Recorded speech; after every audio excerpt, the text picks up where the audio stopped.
Hello and welcome to ABW Live. This is a bit of a change of a host. It's normally Jason or Chris. They finally scraped the bottom of the barrel and I've turned up in kind of lockdown. So yeah, it's your host this evening, Josh. And tonight to talk through the Arsenal for Norwich 0, we've got a couple of locals on. They're not related, I'm told. I'll let you decide, listeners, if you believe that or not. But we'll start with the man who turned up on time. It's Ellis Mel. Ellis, how's it going? All right, mate. Yeah, we're not related, as people probably would say, and my fingers and toes aren't webbed. So we'll get those two jokes out of the way, shall we? Yeah. Good to be on here, mate, and actually nice to come on to a game where we've pretty much dominated. 4 goals to talk about. It's going to be amazing. Can't wait. Absolutely. I was hoping we'd get about 6 so I could talk about you being able to count them on one hand, but can't have that one anymore. And the other one that's there, it is Nicky, or Nick. How's it going, Nick? Yeah, not too good, boys. How are you doing?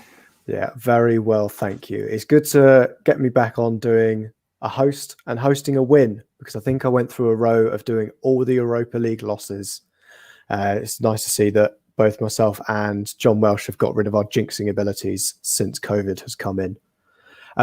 Before we start, let's go to the chat box. I think first in, well, I'm going to scroll right back up to the list. It was Archie, then Jimmy H29, Grant Wilburn's in there, and 235 100.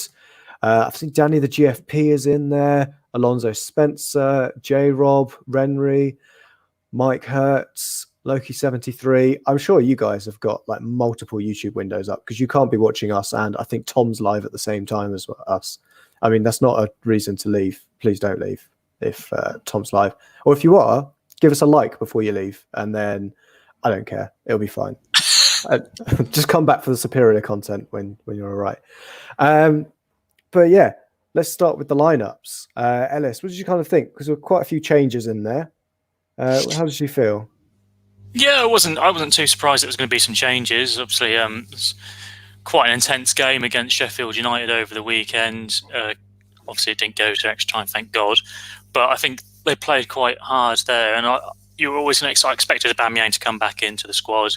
I didn't realise that Saka had actually played literally every minute of every game since the restart, so he was probably due a rest as well. So I wasn't too shocked at the lineup there. It's quite good to see Nelson there. Haven't seen much of him, so it was good to see if he could try and impose himself on a game. Obviously, we'll probably come and talk about that a bit later. Good to have Lacazette and Aubameyang both on the pitch at the same time, but Lacazette, man, he's off. He's out of form, and bless him. He started off well, but he tailed off. But yeah, in terms of the actual overall lineup, going back to sort of a similar formation that we saw against Sheffield United that worked quite well. Tierney continued on his form from that. So for me, no real shockers there. I think with the games that are coming thick and fast, you're going to have to see some rotation. So I was expecting to see a bit of changes. You on mute, mate, you amateur. Oh, amateur hour. I know. It's because I was too busy trying to remember if it's Nick or Nicky, because I listened to the pod yesterday and I think Danny did at least a 5-minute spiel on it. But Nick, we saw Guendouzi not make the squad as well. That's just a little bit of a talking point for that. Is that just, him getting dropped because his agent's a bit of a loudmouth? Yeah, I think he's a bit of a loudmouth as well. And if they're not going to play him, that's probably it. They'll probably try and sell him in the summer or whenever the window officially opens. I mean, did we pay a lot for him? Maybe 8 million. So we'll probably get our money back, if not a bit more. So that is what it is. Never mind. Yeah, I think it's one of those. We'll see what happens when we further move into summer. But as we all saw, didn't really miss him today. So let's start with the kind of first half.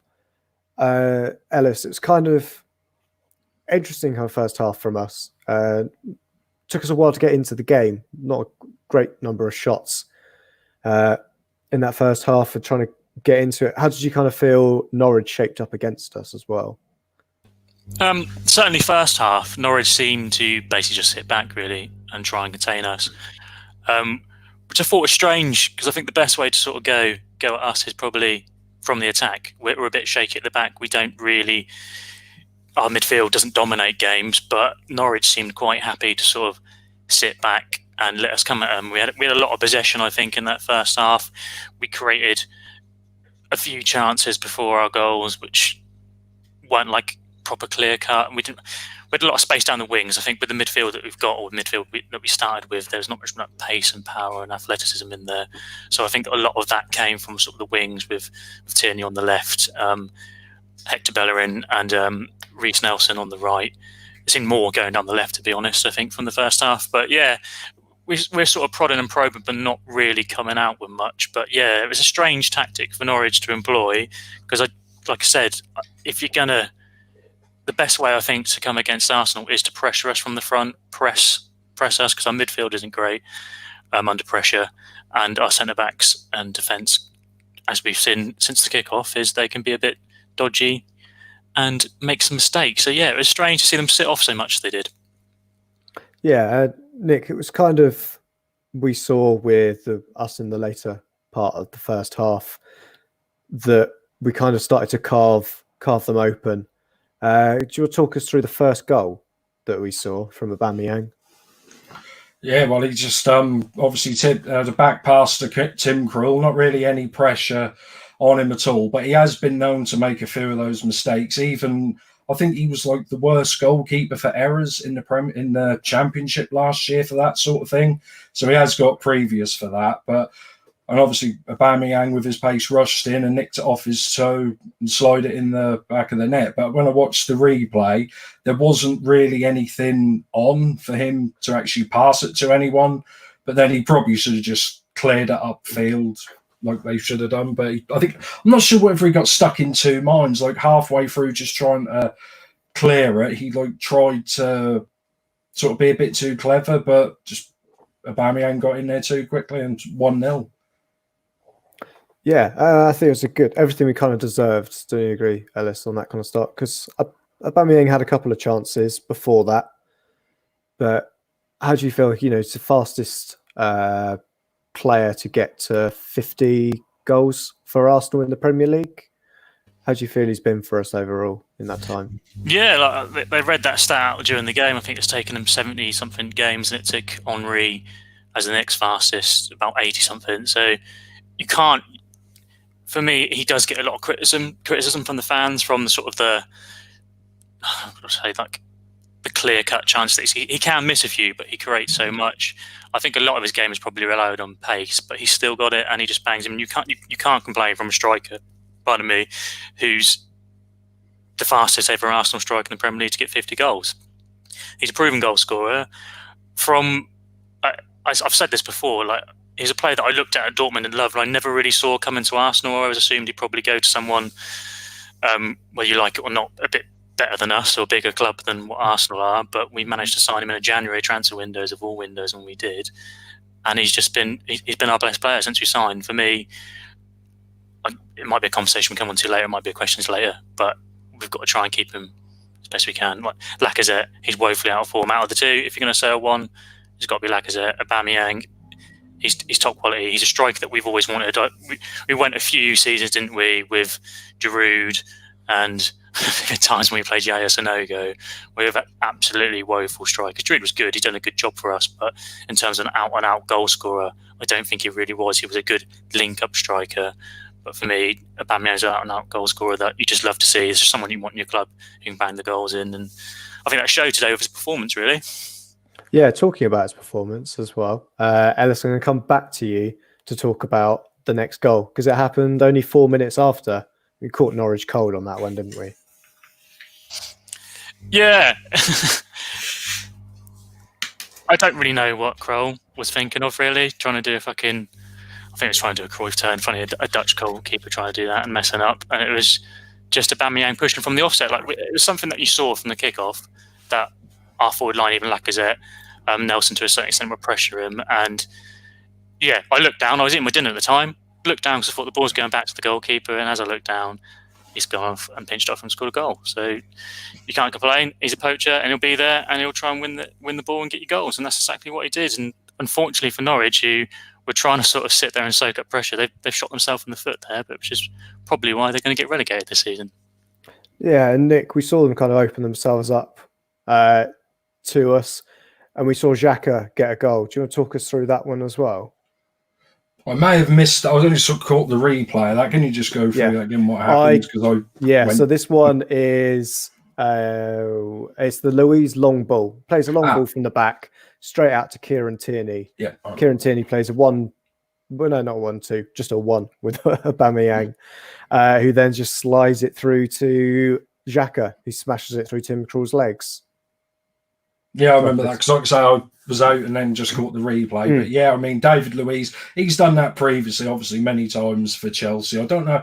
He's done a few of them for us. I don't know if they're ended up in goals, but I mean, it was a lovely pass out to Tierney. I mean, wow, he's really starting to look the player and he's really started to step up. I just so hope he can put a few games together without, getting any more niggling injuries. But it's a lovely ball into, let's say, Aubameyang. But that was a really good pass by Aubameyang, which is nice to see from a striker because normally strikers get into anywhere that position. They'd be shooting anywhere on site. But it was a lovely weighted ball for Xhaka, so he could just take it in his stride and just smash it. So I don't know if that went through Krul's legs or in his near post, but I think that was past him before he even knew what happened, really. So yeah, he absolutely caught that one so well. There's not a huge amount that kind of I've got for the rest of that first half, but what I would like to ask is, it makes sense whilst I've got two people from Norwich who may have seen more of Norwich City, certainly than I have. Were there any players you were looking out for on the opposite side, Nicky, that you that caught your eye, that you were looking out for and that we should kind of keep a closer look at? Well, obviously we've had the few, like the fullbacks, like Max Aarons and Cantwell and people like that.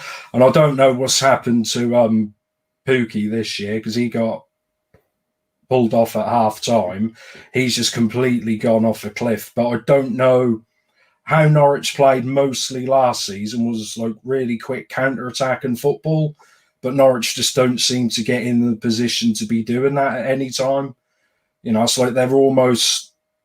for Norwich to play well, they've got to have the mentality they're already 1 or 2-0 down, which doesn't really work. And in this game, they were 2-0 down at half-time. So, yeah, Ellis, anyone from your point of view? I did like Ben Godfrey's shot earlier in that. I was going to say, you skimmed past that one and went straight onto the goals in the second half. Yeah, that was a hell of a strike, really. And I think that could have it hit the post, obviously. That's inches, isn't it, really? It goes one way, it's a couple of inches the other way, and that's in, and we could be talking about a different game. We know how sort of bad Arsenal are at capitulating, and that could have turned it. I think, again, to sort of going, not necessarily highlighting any key Norwich players personally, but from the start of that second half, they changed it up. They brought on Hernandez. They took off Pookie. Again, Nicky's said about Pookie there, he's been sort of off form. He started quite well in the Premier League. He scored a few goals. I remember popping him in my fantasy team and picking up some extra points from him. But I think the problem is Norwich are a good top championship team, and they will be this sort of yo-yo team that bounce between the two divisions.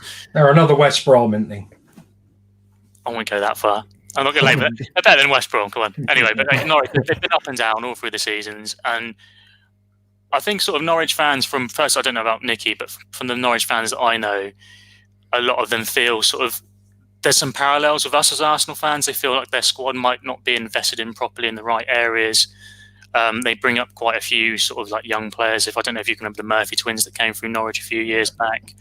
Obviously, they brought a lot of youngsters now with like Nicky's labelled with Aarons and Lewis and Godfrey, all those sort of players coming through. Todd Cantwell as well.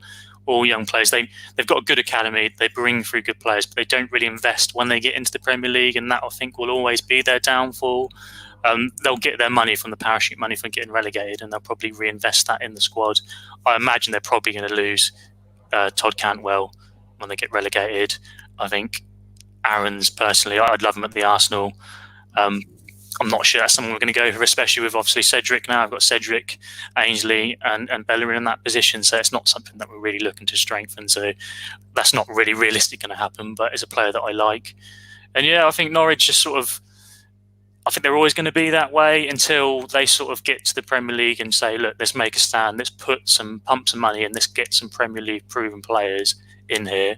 They'll always be that yo-yo team. I thought, going back to the game though, I thought they made the changes. Hernandez came on, Ida came on, who looked quite good initially. And Jim Rich as well, obviously massively involved in our third goal. But they sort of realised that actually you can get Arsenal if you want. They pushed the fullbacks forward. Lewis was getting in a lot of positions. Aarons was getting further forward at the pitch. Cantwell took a much more advanced position. And for a good period of that first, or the second half, the first half, the second half, get my words out, Norwich were on top, and I thought we were probably going to concede. Obviously, that didn't happen, but Farke made some changes, and I think it definitely done a world of good. And I actually think it forced Arteta into making a few changes himself and sort of changing up our system. Yeah, because we saw before we go to the second half proper, let's slide it back into the chat box. Sorry, mate, I got excited. That's all right. No, I can't say that on a podcast. I'll leave you to have your beer on that one, rather than make a rude comment about you, Ellis. So we saw, who else have I seen slide into the chat box? I think I've seen Chris Lodato throwing some shade in there. Carlito Oguna. I see Ray Anderson is there. Renry. Ian Wood with Kieran Tierney, Pride of Scotland. I do like the fact that there's no crowd noise on the view, so you can hear him in his broad Scottish accent telling people where to go and where not to go. Should say. Got Russ Morgan in there. Danny the GFP is also doing what I was doing and sending people off to other channels. Stefan Selby, you've seen him in there. There's a lot of the ABW FIFA group in there. It's like we might have a session planned for after this game or after this podcast. Who knows? If you could all just slide in, give us a little thumbs up. There are 127 of you watching at the moment, and I've only got 30 thumbs up. That is, I don't know what to say, really. There's a Norwich joke in there somewhere, but only 32. I'm not making that joke. Come on. We've got to get it up to at least 60, and I might try and create a joke out of 60 thumbs up and something Norwich. Otherwise, you can just work it out yourself. Or give us lots of thumbs down. I don't think it really works either way. I don't really mind. I think, yeah, if you give us loads of thumbs down, so long as I come out with like net thumbs of 100, let's talk about net thumbs. We'll do that. It's the new net spend. Where it's all about net thumbs on YouTube. We definitely deserve a thumbs down for that fucking comment, Christ. Oh dear. Right, so let's go back into the second half. We saw Mustafi come off at halftime and Bob Holding come on. What did you reckon to Mustafi's performance in the first half? Because I didn't really see any reason for him to be like hooked at halftime, more just rotated out. Yeah, maybe. I don't know if. I mean, we haven't seen Arteta's press conference, so I don't know if maybe he tweaked something, maybe a hamstring or a calf and felt something, because it's quite a weird substitute to make at half time, especially when you've had a clean sheet in the first half to start changing your defence. But I mean, he brought on Holden, which he's looking good, Holden. I mean, I saw a good view of him. He seems to be receding like a motherfucker, which is quite strange. So we could have another Steve Bold, but another one. I can't understand why Kolasinac was playing. Has he ever really played at like as a three in the three centre backs? The last time I saw him play like three and a centre back would be that last game that we played him in. Yeah, he might have done it once or twice, like nothing to shout about at Schalke, but no, predominantly, that kind of left wing back kind of position. Because I remember Monreal used to do that quite a lot when we kept changing to three at the back. But the only difference was Monreal could actually defend. So I don't know why he's in him. But I mean, clean sheet. Brought him on at half time. Like Ellis was said, Norwich brought on 3 subs, and I think up until they stopped us for that another drinks break thing after about 20 minutes, Norwich were well on top there. And I think, let's say Arteta, I think he made a few changes, and then we just dominated. I say dominated, pretty much bossed the rest of the game, the last 20 minutes probably. Yeah, in that first half, or the first half of the second half, we should say. Yeah. Ellis, there was a shout for a penalty of Kolasinac on Campbell. Taking your doubly biased hat off, what did you think about that incident? Initially, I didn't see. It looked like without the replays, I was shitting myself that was in the box. And then when I heard the commentary go, it's Mike Dean in the VAR room. Yeah. So, oh, fuck, it's going to be a penalty in it. But luckily, it wasn't in the box. They can't even rule it for a penalty. One thing I will say is Chris Sutton, what a miserable what's it is. I could use a lot stronger word, but I'm not going to. But yeah, he was I can't stand the bloke personally. On BT, don't have the best commentators. But Chris Sutton was just so miserable. But I did agree with him. I thought initially when I saw it, knowing what our defence is like, I thought that could be a bit clumsy from Kolasinac. But he was actually normally he's quite Norwich biased, to be fair. A lot of the times he was during the commentary, but then he wasn't. He said actually it was a bit soft and Campbell was looking for it there, which was quite refreshing to see. I think we have a lot of players, people seem to think it's the foreign players bring to the game, but we've got a lot of English players, Vardy, who will look for that and make the most of that and win penalties. I think Todd Cantwell there he's trying to get a penalty. It's not in the box, so he's not going to get it anyway. But he's looking for it there, and I think personally, I probably agree with Chris Sutton for once in my life. That was a bit soft and not a foul for me. There's not enough contact. The football has changed so much now that people will go down with the slightest bit of a brush. But for me, that's not enough for someone to throw themselves to the floor. What Kolasinac did, he definitely can be a lot more clumsy, and he probably will give a few more penalties away in his Arsenal career. I've got no doubt of that. But for me, that wasn't even a foul, let alone a penalty. Well, it was out of the box, so it wouldn't be a penalty anyway. Yeah, did you have anything on that incident as well? What, me? Yeah, you. Yeah. Well, you should have said my name then. But yeah, like Ellis said, I mean, a lot of players, they seem to do that thing where they'll just get in front of you, lean into the back of you and stop. And that's just a natural thing when you're walking about or running about. Someone runs in front of you and stops running and you're running, you just naturally put your hands up. And I don't know what that is where, you touch someone on the shoulder and all of a sudden their legs go numb and they just chuck themselves to the floor. But like I said, I was a bit worried when they said that was Mike Dean on the VAR thing. But yeah, it was outside the box, so he couldn't do nothing. And yeah, and Ellis, leave Chris Sutton alone. He lost all his money. Yeah, I mean, he was an ex-player as well, wasn't he? So he was kind of, what should we say, unbiased. He's still a miserable bastard. I'm sorry. Yeah. Regardless, that might be why he's a miserable bastard. Yeah, because he lost all his money and got Shearer to get him a job. I've got a Norwich fan, George Harmer, in the chat box. He shouted me out. I'll give him a little shout out, give him lots of abuse. He is a Norwich fan, but he's an all right guy and he likes his football. Does he have more thumbs than we've got at the moment? He's very Norwich born and bred, so probably. Sorry, George.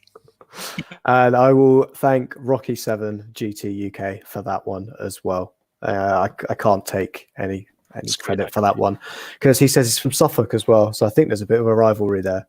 He's from Suffolk. Scums.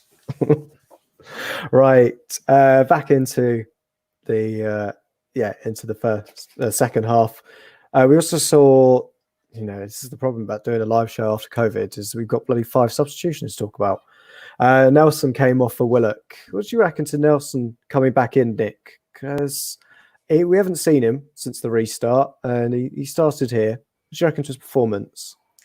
He didn't do too bad, actually. I don't know if he's, because we were playing sort of 3 at the back with like wing backs, he seemed to be linking up with him, so he sort of got a lot of help. Whereas when he's played in like a 4 at the back, he seems to get a bit lost and struggled, being isolated out on the right hand side on the wing. But he seemed to be linking up quite well with Hector, the same as on the other side with Tierney. So how we're playing at the moment with this 3 at the back, that seems to be some sort of continuity, and we seem to be playing well with each other as a team.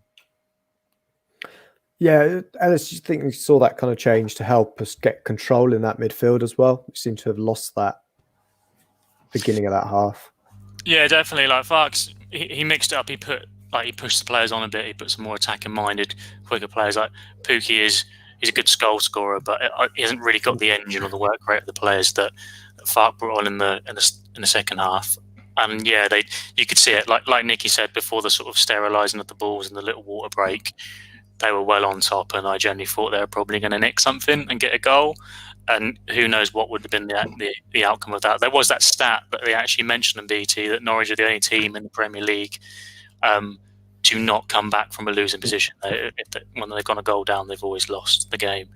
But with Arsenal, you never know. We are the team that likes to give players or teams them those chances when they haven't got a goal or they haven't scored in a while. You guarantee they're going to do it against Arsenal. So you never know. But yeah, I think Arteta's hand was forced. I think it might have been you, Josh, actually, on the Brighton pod, mentioned how he was sort of like tactically outplayed by the Brighton manager. I think that may have played on his mind a bit in this game. I think he could see that the game wasn't going his way. He could see Norwich had changed up, and he tried to sort of counter that with the substitutions that he made. And I think to a certain extent it worked. I mean, we won and we scored more goals, so you can't really argue the case that it didn't. But yeah, I think he wanted to pack out the midfield and get a bit more control, because that is something that we have severely lacked in with this season. Well, pretty much since Arsene Wenger left, in the seasons that have gone on, our midfield has sort of deteriorated, and we just don't control games like we could. And that started to happen in the game today in the second half, certainly. So I think that was a good tactical change to try and sort of give us a bit more momentum and take control of that game again. Yeah, we're talking about Willock as well as a player. He has a chance just after he kind of comes on, but I think it's a bigger talking point because of Lacazette and the fact he tries to play him in rather than shooting. Nick, do you remember that part of the play? It's about 65 minutes in. We see Aubameyang cross the ball in, and you think Lacazette's just going to hit this on the volley and just plays like a tame ball across. Is it like a curious case of what's going on with Lacazette? Because I can't really work him out now of what's happened to him. Yeah, I think just before that, he had he had a few chances today, a couple of headers like straight at Tim Krul. I think Aubameyang had a soft header as well, but then Aubameyang scored two, so he's redeemed himself. But I think a few minutes before that, Lacazette had a good turn and a shot with his left foot, like quite far out, but completely hit it wide. And that's not the type of player we thought we had. We thought we had someone where, what was it said? You can stick him on the pitch, spin him around 10 times, and he'd have a shot and at least get it on target. And like I say, that one earlier, he completely missed the target, and you could just see in his face, like he shouting, holding back of his neck, his confidence is shot again. And that goal he scored before the lockdown, which was kind of a miss-hit where he kicked it off his other foot and that went in, that hasn't really done anything because, well, we stopped again, so he's had time to think about it. But I don't know. I think, like we were saying before on some of the other pods, I think that's him done at Arsenal. I think if we can sell him and get most of the money we paid for him 3 or 4 years ago, around the 30 million, I think he'll be gone. Yeah, I'd be inclined to see that's kind of where I'd see it happen as well. Ellis, we then see like a minute after that, Aubameyang gets his second goal of the game. Another Norwich assist is probably how I'd describe this. Yeah, unfortunately, like Tierney was one of the players that has came on, and he couldn't pick out Aubameyang with a better pass. Really, he's literally played him right in. Again, similar to the first goal Aubameyang scored. I wasn't eating at the time, but it's one of those moments where you're half paying attention. It's a throw to them, and they just play it straight. You think it's going back to their player, but it actually goes straight to him. And in that situation, you'd never really bet against him to score. And again, like I mentioned earlier, this is probably a reason why Norwich are getting relegated for mistakes that they've made. There's two big costly errors that have cost them the game. They've set out probably wrong, in my opinion, in the first half. They've made their job twice as hard by a silly mistake from Krul. And just to complicate matters, they start to get a bit of momentum in the second half. They change it up. He makes some good tactical decisions, and then another individual error costs them a goal, and they're 3-0 down, and pretty much game over really from there on. So you can see why Norwich and bless them are going to get relegated this season. Obviously, there's a chance they might not, but I highly doubt that. I'm also getting a lot of banter from George as well, being a big Norwich fan. He is currently watching. There is an actual Norwich post match YouTube. They've got 442 people watching, and currently they've got 65 likes, which is more than us. So we need to sort ourselves out, all the listeners and watchers now. You need to get your ideas together, put some more likes in there, and make sure you get more people watching, because we're being outwatched by Norwich at the moment. It's disgusting. Sort your lives out. It's ridiculous. This is like Eurovision all over. It's like Eurovision voting. It's ridiculous. I can't believe it. We've got up to 56 though through that. What I did say back to him though is it's a big game for Norwich, and it really a lot of people are going to be tuning in for a big game against Arsenal. No Arsenal fans care about Norwich, do they? Let's be honest. No, and I can imagine I could probably throw a dishcloth over all 400 of their viewers at the moment as well. I'm not going to say you're too spread out around the world with Norwich fans. 74 minutes. I've got 2 other subs to talk through. We've kind of spoken about Lacazette already, but we had a debutant. You know, Nick, we saw Cedric Suarez come and quash the haters after signing a 4-year deal without having played a single minute for us, having signed in January. What did you make of that substitution? And also talk through a little bit of Bellerin's performance as well, because he's copped a lot of flack in recent weeks. Yeah, I mean, we were on the show last night, and I think Carl was going in on him a bit, and I thought, well, I don't think he's done that bad, so I don't know if maybe he's sort of being lined up to be the boo boy, the person to blame everything of why we're not winning the league every year, so that could be Bellerin's turn, but he's definitely not...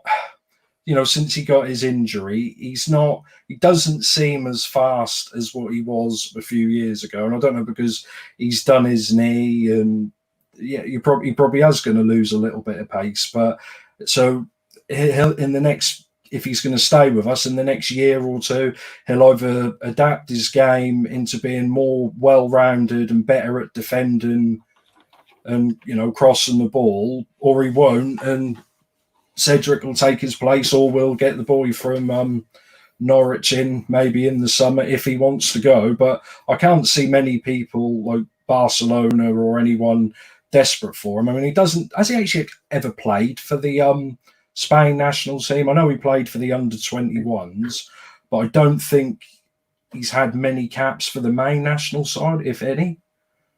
I think he's been away with them once or twice, but then... they've got Carvajal, and I'm going to have to keep going through their right backs, and I can't think of many, because I'm going to end up saying Capdevila, and I know he's definitely long retired. Yeah. But then, we brought him on. I mean, they see him in training, and with all this COVID thing, like I say, beggars can't be choosers, and he's got Premier League experience. Was he 27, 28? So he's 25. There's Bellerin. No, yeah. I meant Suarez. Oh, Suarez is 28. Yeah, so like I say, he's got experience of playing in the Premier League. I think he must have played with Van Dijk at some point. So he's not a bad player, and obviously he came on, made an instant impact. Yeah, do you want to talk us through that instant impact as well? Because I don't think anyone really expected it. But it's a Southampton fullback at the Emirates. Maybe we could have done. Well, yeah, especially maybe against us, not for us. I mean, that just went, was it a corner or something? And it just went out a corner, and it just went out to him. And like so many players we sign early on in their Arsenal career, just thought, I'll hit this, and he just completely smashed it and curled it into the bottom corner. And I thought, excellent. Hopefully he's allowed to keep doing that, because obviously under the older regime, people who used to shoot from outside the box, I don't know if they used to fine them or tell them off, because usually those sort of play, you get the ball in that area, us right back to the fullback, side to side, mess about for 10 minutes, lose the ball, and they're on the counter attack. So, yeah, but good on him. Well done for him having a shot. It was the El Nene against Barcelona, wasn't it? That was the only shot he had. And then Wenger kind of seemed to have chastised him and he just said, "Oh, sorry, boss. I'll continue playing it sideways. Never take a shot ever again." But yeah, I was pretty mad on that one. So yeah, what else did we see really happen? Because to be honest, at this point, I was getting ready for the podcast and also contemplating if I could get in a cheeky poo before we went live, but I couldn't. I did. That's why I was late. Oh, For fuck's sake. you got to bottle it up, or if you're Danny, just do it where you sit. That's your only two options. Before you move on, Josh, going on about like Cedric, like he's got a good left foot on him, hasn't he? Fucking hell. I don't know anything about the guy, but he literally at one point he crossed with his left and tried to cross with his right. But I haven't seen that from one of our right backs in a long time. So yeah, more of that. I quite enjoyed that. I don't know. Like, have you seen much of him for Southampton? Yeah, for Southampton and Portugal as well. He's like a solid right back. It's not like we're getting like a Stefan Lichtsteiner in, or even someone just like a young. But this is like an experienced player who's played at the highest level, and he's a decent technical footballer. He came from Sporting Lisbon before he went into Southampton. I saw a bit of him there as well. I want to say he played under Bielsa. Did he play under Bielsa? No, maybe. Anyway, he's a technical player, and I think that's the main thing we're getting from him. So even if he does lose his legs, he's still got a decent set of feet on him. And we saw that with him crossing in with his left foot and crossing in with his right. And we should mention, even though the goal that he scored did get a bit of a deflection on it, he took that with his left foot as well. That's a left-footed strike from out there. So he's got decent technique on him. But I think it's... Yeah, sorry, Ellis. That's all right. Sorry, I didn't mean to interrupt. So has he played other positions as well? Is he predominantly a right back? Because again, like I'm quite narrow-minded when it comes to football. The only people I really watch are Arsenal players or people in the Premier League. And again, only really when they play Arsenal. And occasionally when the Champions League is on, I'll watch that. I don't know much about him, but does he play multiple positions other than right back? Has he been deployed on the left? Yeah, before? he's played a few games. He's played a few games at left back. They said he's confident enough with his left foot, which obviously he shoots tonight. I mean, I don't know if he's as good two-footed as say a Santi was, but if he's confident enough, to play at left back, right back, you can see that's why we signed him. And if he can actually defend as well as score goals, we've got a decent player, and we're sort of. I mean, like I said, we're actually for once sort of taking advantage of players that are running their, contracts down at other clubs rather than just our players running their contracts down. Yeah, what I think I've got to say about him is, again, it's Norwich. Again, this is not a dig at George again or any Norwich fans that might be listening, but it is only Norwich, and it's not a great team. So he's come on in the end, but getting a goal was good. Like a bit of trivia for the chat box. I don't know how many Arsenal players on their debut have scored. I'm trying to think of off the top of my head. Josh will probably come along. He's a massive hipster. Sorry, Aubameyang scored on his debut. Did he? Oh yeah, Everton. Yeah, against Everton. Mickey passed it into him. Did ABW do it as well? Someone will probably correct me if I'm wrong, but I feel like he might have done. Anyway, put your answers in the chat box. But I think it's also mad. Signed in January, and his debut is in July. Crazy. Yeah, absolutely. We've got Lacazette as another one. I can't think who he scored against. Probably Everton. We always seem to play Everton. First game of the season. Freddie Ljungberg. Obviously. One. Of course, Crystal Lato said Aubameyang, but he can't think of any other player other than Aubameyang. Matt Roberts coming in. Cedric's been at Southampton for nearly 10 years. He knows how to defend. I think Vermaelen scored on his debut against Everton as well. Why is it always Everton? Are we just literally saying that now? Someone's put Chamak in the box. Colo's used cars. What a name, anyway, that is. But he probably scored against Everton. That's just the only team we score against when you debut. And here we go. It's Danny Wikipedia, the GFP, who's come in with Alberto Mendes, Freddie Ljungberg, Stefan Maltz, Gilberto Silva. I think he's making some of them up. Adebayor, Samir Nasri, Thomas Vermaelen. There's Righty, John Jensen. Kolasinac scored, didn't he, in the Community Shield? That doesn't count. There's one. Yeah, to be fair, that's a glorified preseason friendly, unless you're including it as a trophy to win an argument. I'd also like to include Man City in that one as well for their quadruple they won last season. Oh, yeah. Right. Let's continue through. Well, the only thing I've also got to talk about is Pepe sub and Aubameyang came off. That's all I really saw after about 80 minutes. Was there anything else worth talking about, Nick? There's a couple of City, like the few petulant fouls they got booked, like that with the 86 and like the 92nd minute. Just we were running through, so we might have got the 5th goal, but that's like deliberate pullback and got booked. Nothing really come of it, and I don't think Pepe really had much time to get into the game. So I don't think it's a bit weird taking Aubameyang off when he rested in the last game and he was on a hat trick. Don't know if that had upset him a little bit, but he scored 2, so.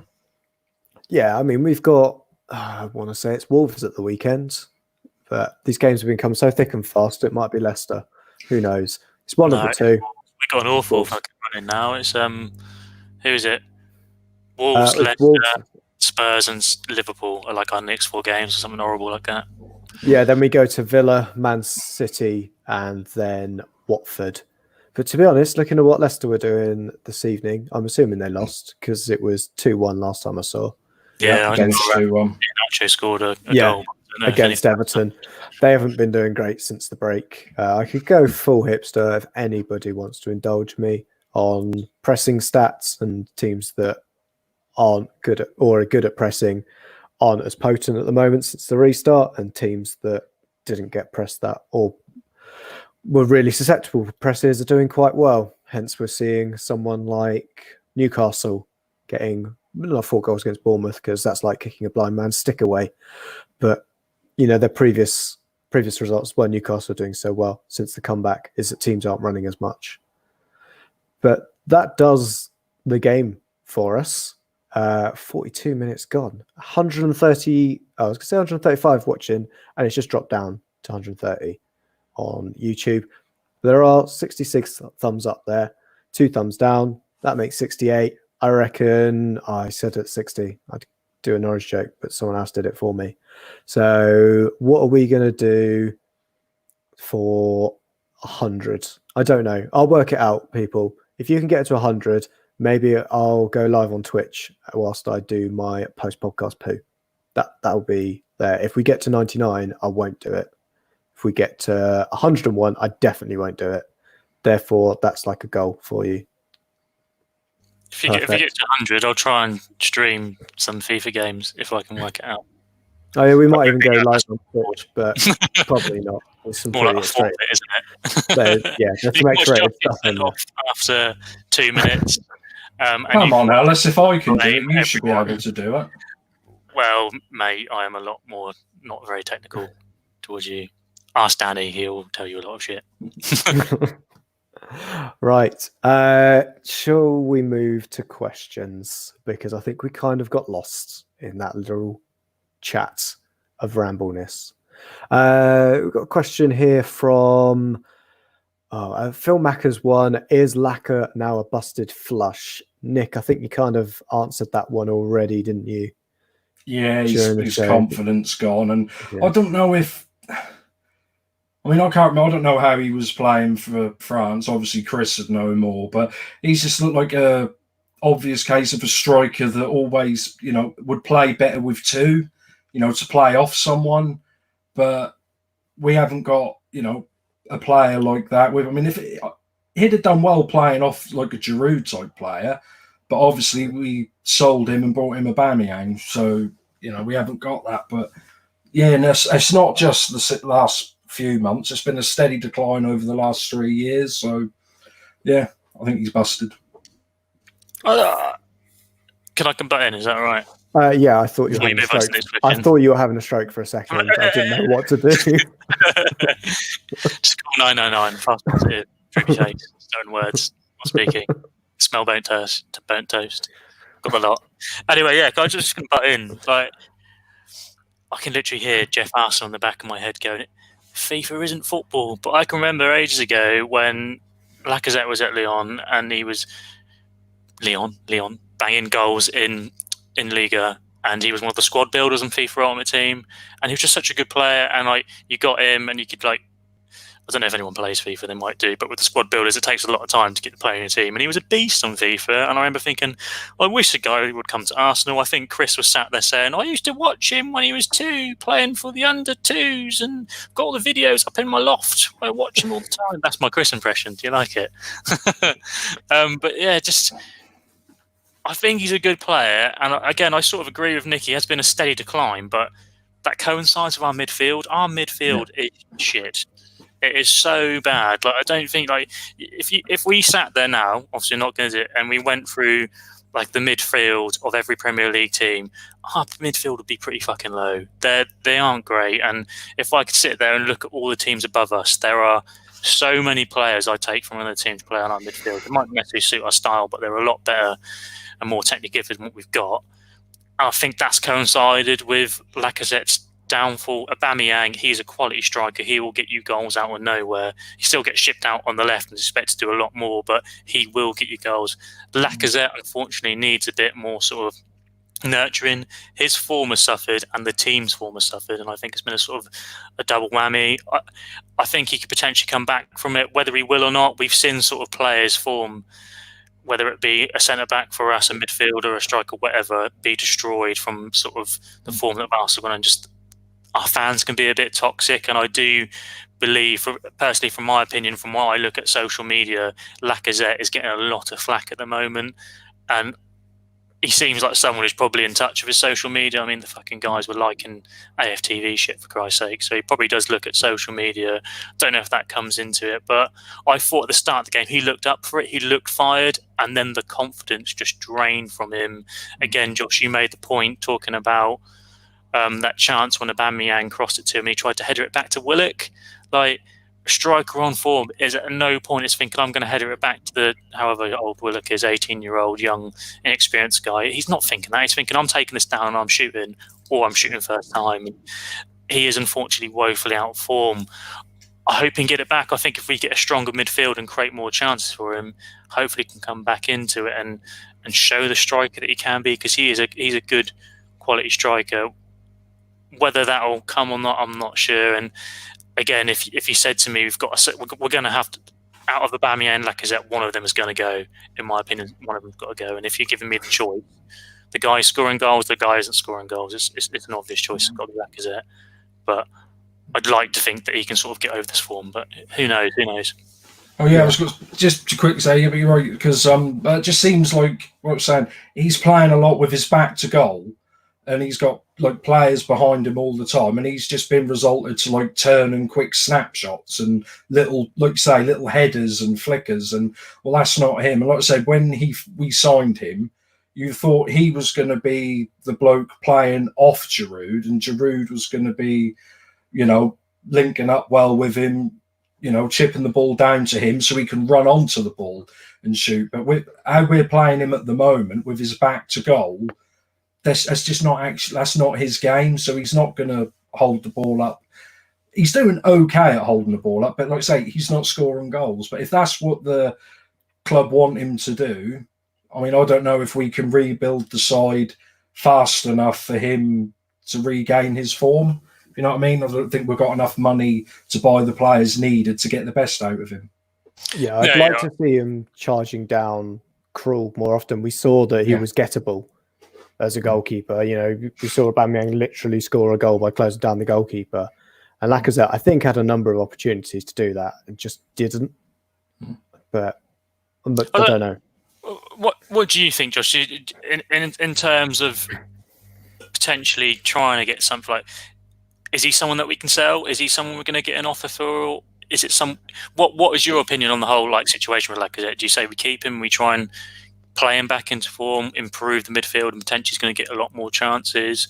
Or is it a case of we're going to have to sell someone? Is it him that we need to sell, or is it someone else? Like, we know our midfield isn't great, so that's obviously not helping feed our strikers. And you know, Aubameyang has kind of scored goals just by doing things on his own in certain opportunities. Where we saw both his goals today were assisted by Norwich players. Our midfield did nothing to kind of help him in that regard for his 2 goals. That's a great point. I think midfield have got more assists than our midfield have. Yeah, when you look at the goals we scored, Aubameyang created the Xhaka goal in terms of, got the assist. I think it's David Luiz who kind of starts the whole thing off. But to kind of create that goal, and Suarez scores from someone mishitting a clearance out to from a corner, and he just picks it up and scores. With none of those came from decent creative play from us. So I think if we need to cash in, Aubameyang is the obvious choice for that regard, for a couple of reasons. One, there's definitely a market for a goal scorer. There's always a market for a goal scorer. I think we'll get a higher fee for him as well. And then secondly, when you look at Lacazette, one, who's going to come in for him? And then secondly, we've got I was reminded of this earlier, there's a 35% sell-on clause that we've got to pay back to Lyon on anyone that we do sell for him. So if someone gives us 25 million, arguably, that we'd get for him, we're only going to get 18 of that because the rest going back to Lyon. So we're not going to get a good deal out of him unless he goes for big money, or we do something like a swap deal that negates that 35% that we've got to pay Lyon. So yeah, I'm not too sure on what we do with it, but seeing as I think I've seen a lot of people moan about how choppy and changey it seems at the Arsenal with our transfer strategy. But looking at what we've done since Edu has come in, and the 4 contract extensions that we did in this a couple of weeks ago on the deadline, I'm including Ceballos in that, they all seem to have logic behind them. And we've just signed up Saka as well. So we know there's a decent movement in that point of view. So yeah, I'm kind of happy with what's going on. But yeah, I think it's just going to be something we're going to have to deal with and be really clever about how we kind of deal with getting our players out that we need to. So yeah, let's go to a couple of other questions as well. Archie, I think I'm going to leave your question actually for Saliba and Mickey for the podcast and hand that one over to Danny, who, by the way, as you mentioned, Jeff Arsenal, Ellis, Danny has taken the number of podcasts that isn't this podcast that we have mentioned on this podcast, count up to 5 by saying that Jeff will be on Wednesday's podcast. So there you go. That's the big marquee that we've got in before the end of the season. Didn't try any of those ex-players. They're all too expensive. Jeff Arsenal, we can get him for a couple of after eights and a washcloth that smells of rich mahogany and sandalwood. So the question I will go to, let's go scrolling down. Rocky7 GT UK. And I'll go to Ellis for this one. Should we pay off Ozil? Yes, because we ain't fucking using it at the moment, and it's. I think I answered, that was my answer in the chat box when Rocky was posting in with the barrage of abuse that he was giving me as well. Yeah, I think we should. We've seen it with the Mickey situation. I don't know the ins and outs of that deal with Roma, but he's off the books, and I imagine from like a club perspective that's enough, really, because that Sanchez Mkhitaryan deal for both clubs was a fucking nightmare. But no one's come out looking good there. No player has moved to their respective club and actually warranted it. Like, they've both been shit. And as for Ozil, I like the guy, and like we've sat there. There was a time when he signed for Arsenal where he flourished, and he was that marquee sign that we needed. I can remember the day we signed him on transfer deadline day, when you were allowed to crowd round the fucking reporters before someone rammed a dildo in one of their ears. The Arsenal fans were going mental for that sign, and rightly so. That's something we've been craving for so many seasons, a marquee player from the likes of Real Madrid. And then The following season, we signed Sanchez. Was it the following season? Anyway, one season we signed Sanchez, a player from Barcelona, like top La Liga sides. Yeah, those two weren't like the best players in their side. Again, Cristiano Ronaldo was a bit pissed off that Ozil gone because he was such a prolific assister and provided so many goals or like assists for him. And again, Sanchez, he scored a lot of goals for Barcelona. And there was a point when those two come and they clicked and they worked really well. And then they both sort of went off the boil. Again, we've mentioned Sanchez going away, swapping the other way for Mkhitaryan, and Ozil being the one that retained on. And we did it by putting him on a really big wage. And since then, he's just been on a gradual decline. And 2 managers now have had issues with him. Unai Emery, the less said about his tenure at Arsenal, the better, but had issues with him, dropped him out of the team. Arteta, even though before the break was actually playing Ozil a few games and he looked quite good, I'd say. Again, that's an argument for another day in those games, but he's now started dropping off the break. There was, I think, again, Josh in our group chat, Akib, one of the listeners to the pod, put the TIFO thing about Arteta and how his management strategy has changed. Again, promoting another fucking thing on YouTube. Tifo did a really good YouTube video about how Arteta's management has changed since going into lockdown. And after lockdown, there was a point that really struck with me where for the Man City game, he rewarded players that showed the right attitude, the right mentality that Arteta wanted for the squad. And the players that didn't show that were dropped. 2 of those players being Ozil and Pepe. And again, Pepe's now got himself, he's worked his way back into the team. So there might not be any validity to that, or it might be the case that he's now started to show the attributes that Arteta wants, but Ozil seemingly potentially hasn't.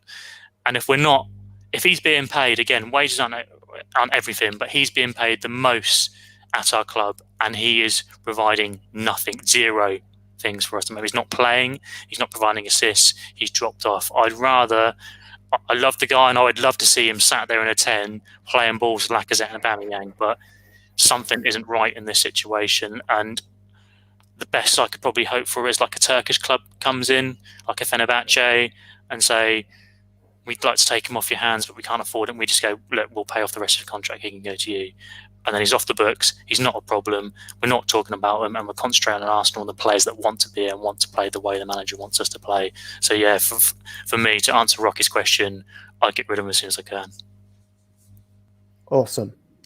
I was just thinking, we're just coming up to an hour, and I said, I don't want to go much longer than an hour because I've got things I want to do. I did a Chris rant. Very sorry. You did do a Chris rant. It's great to see that you're not the only one for it. It kind of lines us up ready for next season, that we know we've got someone to step into Chris's shoes and, take over from him when he's not available. Into one shoe, the other shoe's like a peg leg. Yeah. And Danny has also told us we are now at 7 for the count of podcasts that we have mentioned. It is not this podcast. That's less than 1 every 10 minutes. Or more than 1 every 10 minutes. Let's get some sponsors in here. It's ridiculous. Right. Questions. I think there's one question from Danny that has asked me that if I had the choice of moving to Norwich and Arsenal winning the Premier League, would I do it? I don't think Arsenal... Yeah, I don't think Norwich is that bad, is it? It depends how long I have to be there for. If it's like prison, probably not. It's a fine city. It says so on the sign. Yeah, I'll take that. It's a fine city. Fine city. You actually took that question and didn't use it as a chance to banter both me and Nicky off. And I use the word banter because I know that really fucked Danny off, because that question was a horrible question to ask. Yeah, no, that's why I thought I'd take all of the banter out of it and all the harshness out of it, because he's just trying to be a cheeky monkey. I don't get how you'd even... You're contemplating, I might not move to Norwich. You live up north. Like, fucking hell. Norwich is a lot better than anywhere up there. I'll tell you that for free. Maybe. We've all seen the state of Liverpool. And remember, all those scenes were before the Liverpool fans turned up. That was just Liverpool.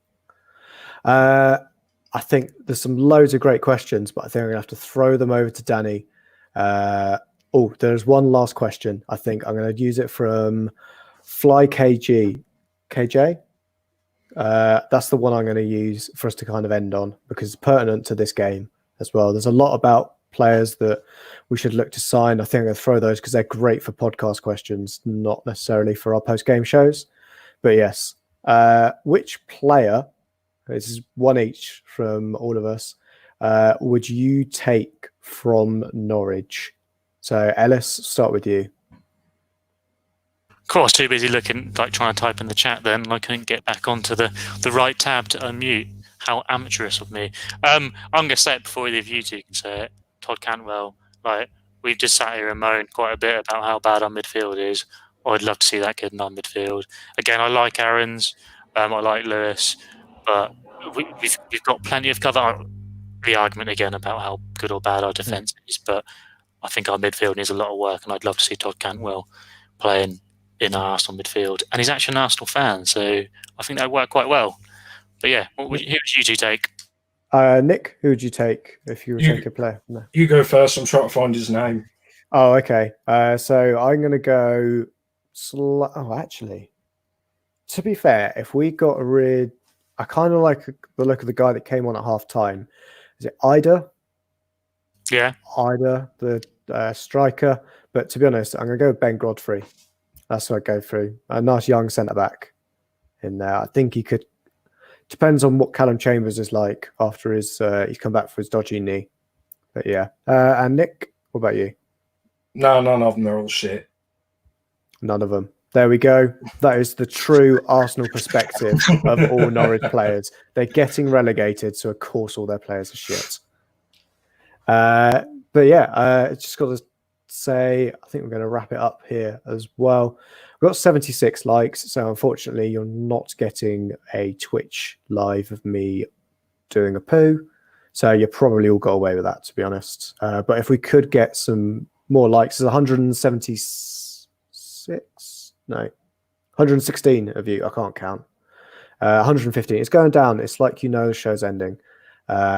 If you could give us a thumbs up on the way out, that would be great. If you want to give us a thumbs down, sure. Or if you just want to put a little comment in and you're watching this after we've done it live, you're watching on YouTube, you want to stick a little comment in there. Either Danny or I, Chris might be in there.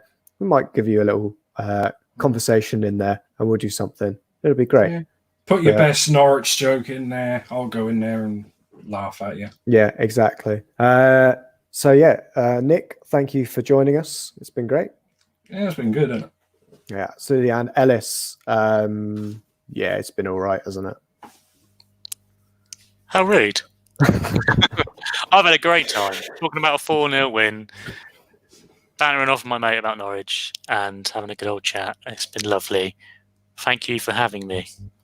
Yeah, you're all very welcome that I have hosted this, and it hasn't been a complete car crash. And actually, quite sadly, if any of you follow me on Instagram, you have missed out of seeing the squirrel that appeared at that window and asked me if I wanted to speak to him about his Lord and Saviour, Terry Nutkins. I politely declined and offered him a cashew.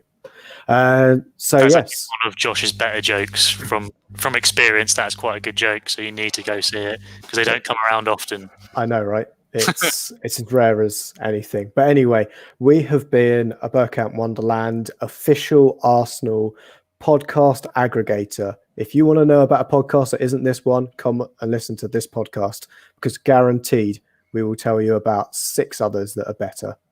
And on that note, I think, well, Danny, no, I don't even know who's on the next show either. It's proper amateur and I can't bother to scroll back in my phone. So 3 people, maybe 4 will join you for post Wolves. I don't think I'm one of them. John Welsh might be one of them. Jason probably doing it. You might be a pirate. One of us might be on there. Who knows? It'll be an exciting event for all of you, I'm sure. But yeah, for now, thank you. And up the Arsenal.